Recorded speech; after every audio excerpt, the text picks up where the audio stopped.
Meus amigos, hoje iremos falar da franquia de God of War. Zeus! Your son has returned. Como será que foi o desenvolvimento dessa franquia tão icônica para o mundo dos videogames, que deixa os fãs em êxtase e apaixonados mesmo depois de 20 anos, que desbancou franquias gigantes como Devil May Cry, que veio para bater de frente, que moldou muitas histórias, que hoje é extremamente amado pelos seus fãs e mesmo sim, de 20 anos, ainda é aguardada com muito carinho e muito anseio. Mas como que ela foi criada? Como ela foi pensada? Por quem ela foi criada? E hoje, neste vídeo, iremos descobrir tudo isso e conversar um pouquinho sobre um dos maiores personagens em franquias da história. Kratos é o nome dele.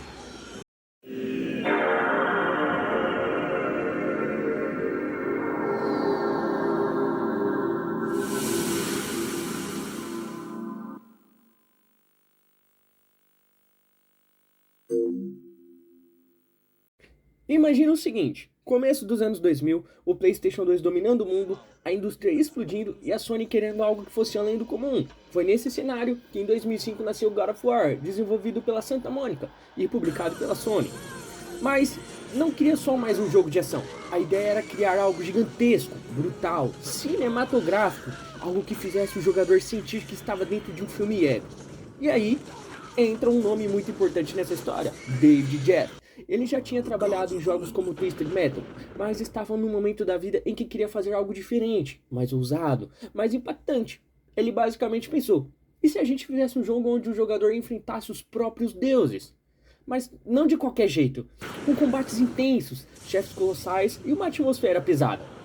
Bom, naquela época jogos como Devil May Cry já mostravam que o combate podia ser estiloso e frenético, e Prince of Persia: The Sands of Time trazia uma pegada mais cinematográfica. Aí a ideia aqui era juntar tudo isso e elevar o nível. Não era só derrotar inimigos, era enfrentar criaturas gigantescas, deuses do Olimpo, viver uma tragédia grega interativa. E foi assim que começou a construção de algo que ninguém imaginava que se tornaria uma das maiores franquias da história do PlayStation. E do mundo dos videogames, é claro. Não era apenas um jogo novo, era uma aposta arriscada, quase ousada demais. Só que deu certo. E deu muito certo.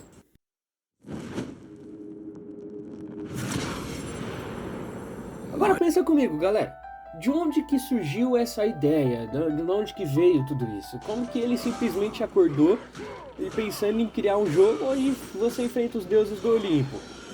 Bom, a inspiração de David Jaffe, claro que vem da mitologia grega. Aquelas histórias cheias de traição, tragédia. Rapaziada, desculpa interromper o vídeo, um anúncio bem rapidinho aqui pra vocês. Só pra avisar que nós estamos em live de segunda a sexta a partir das 4 horas da tarde na Kik, tá bom?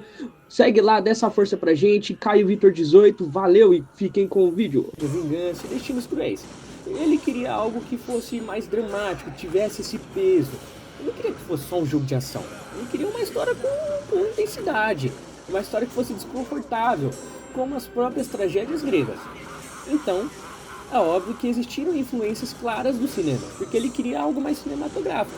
Filmes como Clash of the Titans e Gladiador ajudaram a mudar essa ideia de grandiosidade. Arenas épicas, personagens movidos por dor e honra, a estética de guerreiros enfrentando criaturas mitológicas, ambientes enormes, aquela sensação de que tudo é maior que você.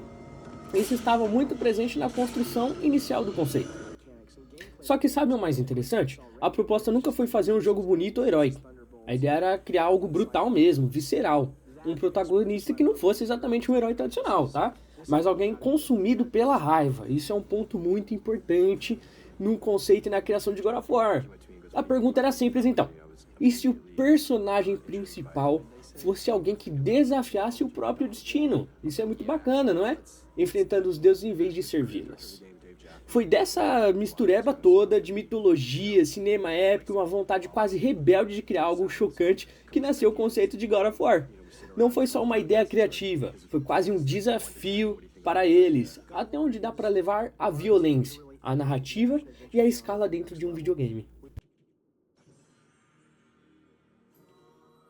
Bom pessoal, agora eu vou contar para vocês uma parte que eu acho muito bacana, que é onde o jogo realmente começa a ganhar a identidade de God of War, que é o combate, né? Quando o pessoal da Santa Mônica começou a desenvolver o game, eles sabiam que o combate tinha que ser algo absurdo e muito marcante.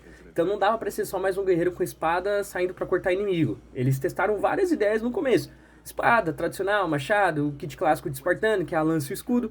Só que era bom, mas não era marcante e inesquecível. Então eles fizeram uma pergunta que mudou tudo. E se fizesse parte do personagem? Em vez de algo que ele só segura, algo preso nele. E então foi assim que surgiram as lâminas do caos. Lâminas acorrentadas ao braço do personagem. Visualmente já era tipo insano, eles já ficaram malucos com isso. Mas o genial foi que isso permitiu no gameplay. As correntes davam alcance maior, ataques giratórios, combos aéreos e combos em área. Dava pra criar um combate fluido e brutal ao mesmo tempo, pesado. Não era só estética estilosa, era funcionalidade pura pro jogo. E realmente isso marcou o game e é inesquecível, rapaziada. O combate precisava ser algo satisfatório. Então, exemplo, jogos como Devil May Cry mostravam que combos estilosos era algo que o público já curtia muito na época. Então eles investiram pesado em animações bem coreografadas, transições suaves entre golpes e aquela sensação de impacto forte. Cada ataque tinha que parecer pesado, mas sem deixar o jogo travado. Então a ideia era, você não controla seu personagem, você controla uma força da natureza. Foi assim que eles pensaram para fazer algo impactante, inesquecível, extremamente marcante e que deu muito certo e que atravessa gerações até hoje. Tanto é que o jogo envelheceu a gameplay extremamente bem. Se você pegar para jogar um God of War de PlayStation 2, você joga ele com maior gosto hoje. Porém, olha essa decisão que foi ousada que eles tiveram. Foi a câmera. Em vez deles deixar o jogador controlar totalmente a câmera, eles escolheram uma câmera fixa e cinematográfica. Bom, aí você fala, porra, parece muito simples essa decisão. Mas foi gigantesco, porque assim eles podiam dirigir o que você vê. Né? Uma hora você vê a câmera se afastando e uma outra hora você vê a câmera se fechando. Ué, como assim? Câmera afastada você vê o absurdo do cenário. Em outra hora ela se fecha e você vê a intensidade da luta. Era quase se cada cena fosse de um filme sendo dirigido em tempo real. Então tem mais os Quick Time Events, aqueles momentos em que aparece um botão na tela para você finalizar o inimigo de forma brutal. Isso aumentava a tensão, deixava você participar ativamente das cenas mais impactantes. Não era só assistir, era você apertando o botão e finalizando o monstro. Então você estava dirigindo aquela cena também. Então, no fim das contas, nada ali foi por acaso. A escolha das armas, o jeito do combate, a câmera, os finalizadores, tudo foi para criar identidade, foi pensado para isso. E foi exatamente isso que God of War fez. Não é só ser mais um jogo de ação, mas virar uma experiência. E é diferente de tudo que tinha naquela época. Agora vamos voltar lá pro começo de tudo, quando a franquia God of War era só uma ideia nos estúdios, quando não tinha jogo, não tinha franquia, não tinha nada, entendeu? Então, na hora que eles começaram a criar o jogo, eles fizeram uma grande pergunta, que foi, pô, quem que vai ser esse personagem? A gente tem que responder isso. A gente não quer um herói clássico, descarta. A gente não quer um cara bonzinho que sai salvando todo mundo, descarta. Entende? A gente quer uma pessoa que seja trágica, onde o protagonista ele vai pagar um preço alto pela própria escolha dele. Bom, então foi aí que nasceu o Kratos, um general espartano extremamente respeitado, violento, disciplinado, mas que é humano. E isso é um ponto-chave na criação da história, porque foi aí que eles conseguiram justamente dar a ele um erro imperdoável. Ele fez um pacto com o deus Ares, o deus da guerra na mitologia grega, né? E ele não tá ali só para justificar os poderes, ele foi colocado ali para criar uma tragédia. Nesse pacto ele perde força para vencer uma batalha, entrega sua vida ao deus da guerra e acaba sendo manipulado por esse mesmo deus para matar a própria família, sua esposa Lisandra e sua filha Calliope, né? E aí é que legal, e olha só como o design acompanha essa ideia. A pele branca dele não é um estilo só, ela é o resultado das cinzas da esposa e da filha dele grudadas no corpo dele para sempre. Ele vai carregar essa culpa sendo visível, ele sempre vai lembrar dessa culpa, vocês entendem? Então, isso é uma decisão narrativa que é refletida no visual dele. A tatuagem dele vermelha também não foi colocada ali aleatoriamente, ela foi inspirada no irmão Deimos dele, que nasceu com essa marca. Então, os criadores também queriam que o visual contasse a história sem precisar de diálogo. Isso é extremamente importante para um game, porque isso traz riqueza. A tatuagem ajuda ainda a quebrar o branco da pele dele, né, e dá um visual mais forte e conecta com o passado do personagem. Então, nada ali foi por acaso e só porque ficou bonitinho não, rapaziada. Vocês entendem? As cicatrizes, o olhar sempre pesado, a expressão quase sem emoção. Tudo foi pensado para mostrar que ele não é um herói carismático, tá? Ele não é um herói, ele é um homem quebrado.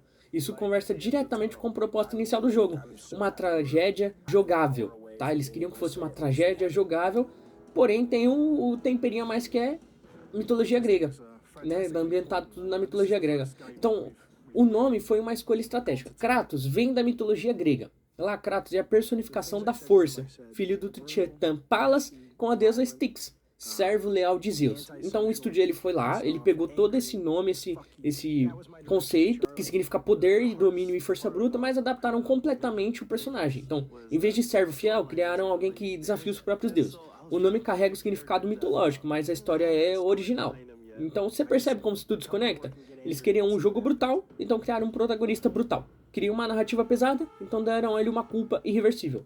Queriam algo marcante visualmente, então transformaram o trauma em design. Pele branca, tatuagem vermelha, cicatrizes visíveis. Kratos não foi criado primeiro como aparência, ele foi criado como um conceito, força bruta, tragédia e vingança. Aí depois disso, o visual e a história foram moldados em cima dessa ideia central. Tanto é que tem conceitos do que o Kratos teria a tatuagem azul, rapaziada. Mas pra vocês verem como a cor azul não marcou, e sim a cor vermelha ficou absurda, né? Então, talvez seja por isso que o primeiro God of War impactou tanto, porque não era só um jogo sobre matar Deus, era a construção muito bem pensada de um personagem que já nasceu carregando o peso da própria destruição.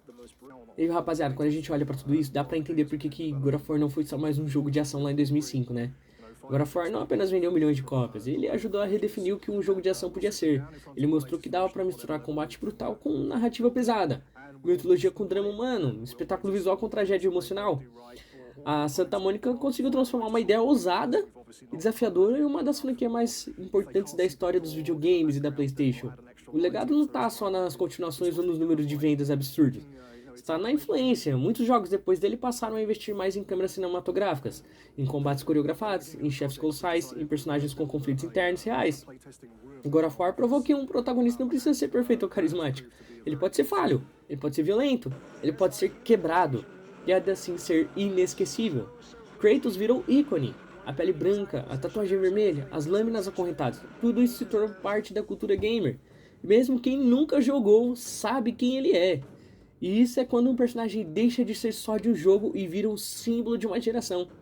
No fim das contas, o maior legado de God of War talvez seja esse, mostrar que videogames também podem contar histórias épicas, trágicas e impactantes, com a mesma intensidade de um grande filme, só que colocando o jogador no centro da ação. E pensar que tudo começou com uma pergunta muito simples: e se a gente criasse um jogo onde você pudesse enfrentar os próprios deuses? E aí, meus amigos, o resto virou história. God of War.